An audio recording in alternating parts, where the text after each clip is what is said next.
Hello everyone, this is Zaid Malik and I hope you have a wonderful day. तो बच्चों आज हम पढ़ने जा रहे हैं class 10 chapter real numbers exercise 1.3 की इंट्रोडक्शन। और बच्चों आज का हमारा टॉपिक है रिविजिटिंग इरेशनल नंबर्स। तो बच्चों आज हमने ये समझना है कि इरेशनल नंबर्स कौन से होते हैं। जैसे कि इस चैप्टर की स्टार्टिंग में बच्चों हमने बात करी थी कि हमारे पास डिफरेंट टाइप्स के नंबर होते हैं, जैसे natural numbers, whole numbers, rational numbers, irrational numbers and real numbers. ठीक है बच्चों, तो आज हम डिटेल में बात करेंगे इरेशनल नंबर के ऊपर। अब मैंने आपको बताया था इंट्रोडक्शन की वीडियो में कि इरेशनल नंबर कौन से होते हैं। आज मैं आपको एक बार फिर बताऊंगा, लेकिन इस चैप्टर में हमने क्या करना है कि इरेशनल नंबर को हमने प्रूव करना है।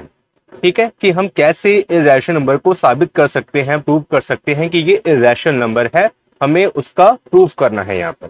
तो बच्चों एक छोटी सी ब्रीफ सी डेफिनेशन है इरेशनल नंबर्स के अकॉर्डिंग मैं यहाँ पर लिख देता हूं बच्चों। तो बच्चों इरेशनल नंबर कौन से नंबर होते हैं? द नंबर the numbers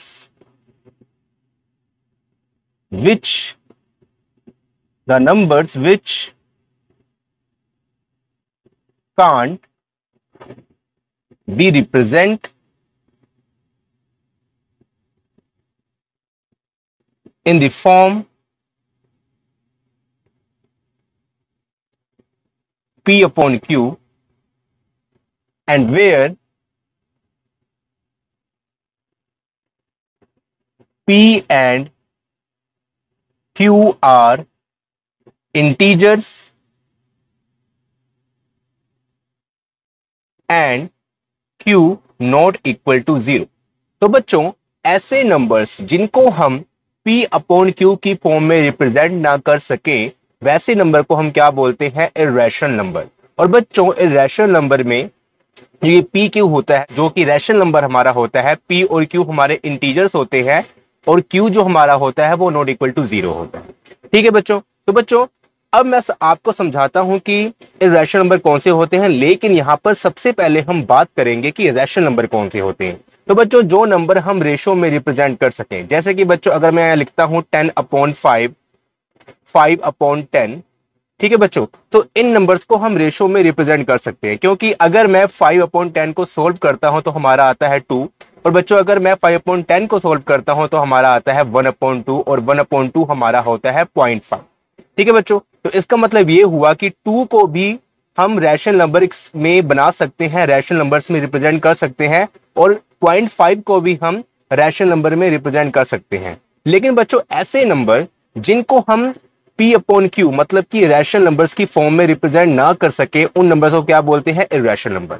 मैंने आपको एग्जांपल्स बताई थी, जैसे कि बच्चों √2, √3 या फिर हमारा पाई जिसकी वैल्यू होती है 3.14 सो ऑन। और बच्चों वैसे बहुत सारे नंबर, और जैसे कि √11, √13, ये हमारे क्या होते हैं? सारे इरेशनल नंबर होते हैं। ठीक है बच्चों, या फिर हम और एग्जांपल भी ले सकते हैं, जैसे कि √2 अपॉन √3, ये भी हमारा इरेशनल नंबर होता है। अब बच्चों इनको इरेशनल नंबर क्यों बोलते हैं? देखिए √2 की अप्रोक्सीमेटली वैल्यू क्या होती है? 1.41, और √3 की वैल्यू होती है 1.73 अप्रोक्सीमेटली। ठीक है, ये चलता जाता है। देखिए अगर हमारे पास दो नंबर है, हम मान लेते हैं 4/5 है, और इसको हम डिवाइड करते हैं तो हमारा आएगा 0.8। ठीक है ना, 0.8 आ जाएगा हमारा। तो बच्चों ये तो हमारा रैशनल नंबर हो गया, क्योंकि देखें ये इसका जो अगर हम डिवाइड करते हैं, ठीक है, 0.8 आ जाएगा हमारा। तो बच्चों हमारा जो रिमाइंडर अगर 0 आ जाता है, ठीक है, अगर हम डिवाइड करते हैं रिमाइंडर 0 आ जाता है, और जो हमारा क्वोशंट है उसका ये एंडिंग पॉइंट आ जाता है, मतलब टर्मिनेटिंग, इसको बोलते हैं टर्मिनेटिंग। अगर टर्मिनेटिंग पॉइंट बच्चों आ जाता है, मतलब 0.8 के बाद वो आगे नहीं चलता, वो यहाँ पर रुक गया, तो इस टाइप के नंबर को हम क्या बोलते हैं? Rational number. अगर बच्चों हमारे पास है मान लो कि 7/11, ठीक है, अगर बच्चों इसको हम डिवाइड करते हैं 7/11 को, देखें ओके, यहां पर मैंने 0 लिया तो यहाँ पॉइंट लग गया, और 11 6 66, ओके।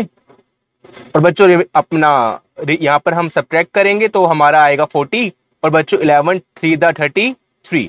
तो बच्चों ये चलता जाएगा, मतलब पॉइंट के बाद इसका एंडिंग नहीं होगा, ठीक है। अगर इसको हम करते जाएं तो ये मिलियन ट्रिलियन तक चलता जाएगा। तो बच्चों ऐसे नंबर जिनका पॉइंट के बाद जब हम डिवाइड करते हैं तो पॉइंट के बाद एंडिंग पॉइंट नहीं आता, जिसको हम बोलते हैं नॉन टर्मिनेटिंग, ठीक है, जिसको हम क्या बोलते हैं, नॉन टर्मिनेटिंग। तो बच्चों ऐसे नंबर्स जिनका जब हम डिवाइड करते हैं तो पॉइंट के बाद कोई एंडिंग पॉइंट नहीं आता, उनको हम क्या बोलते हैं, irrational number.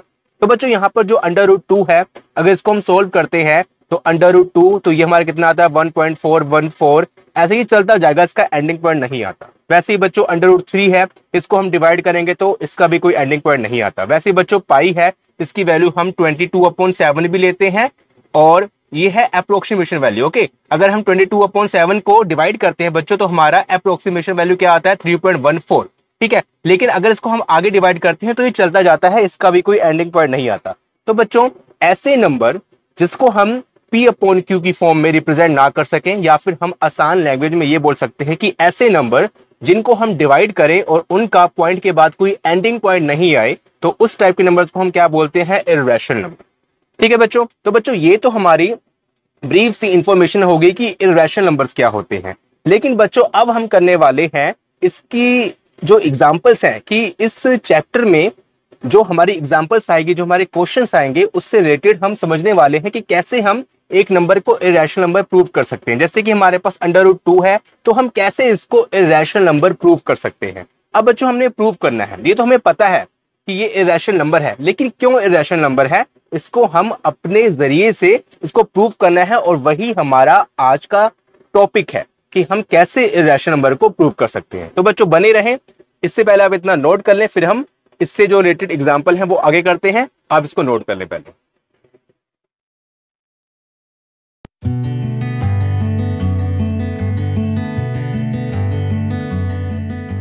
Please subscribe my channel. Thank you.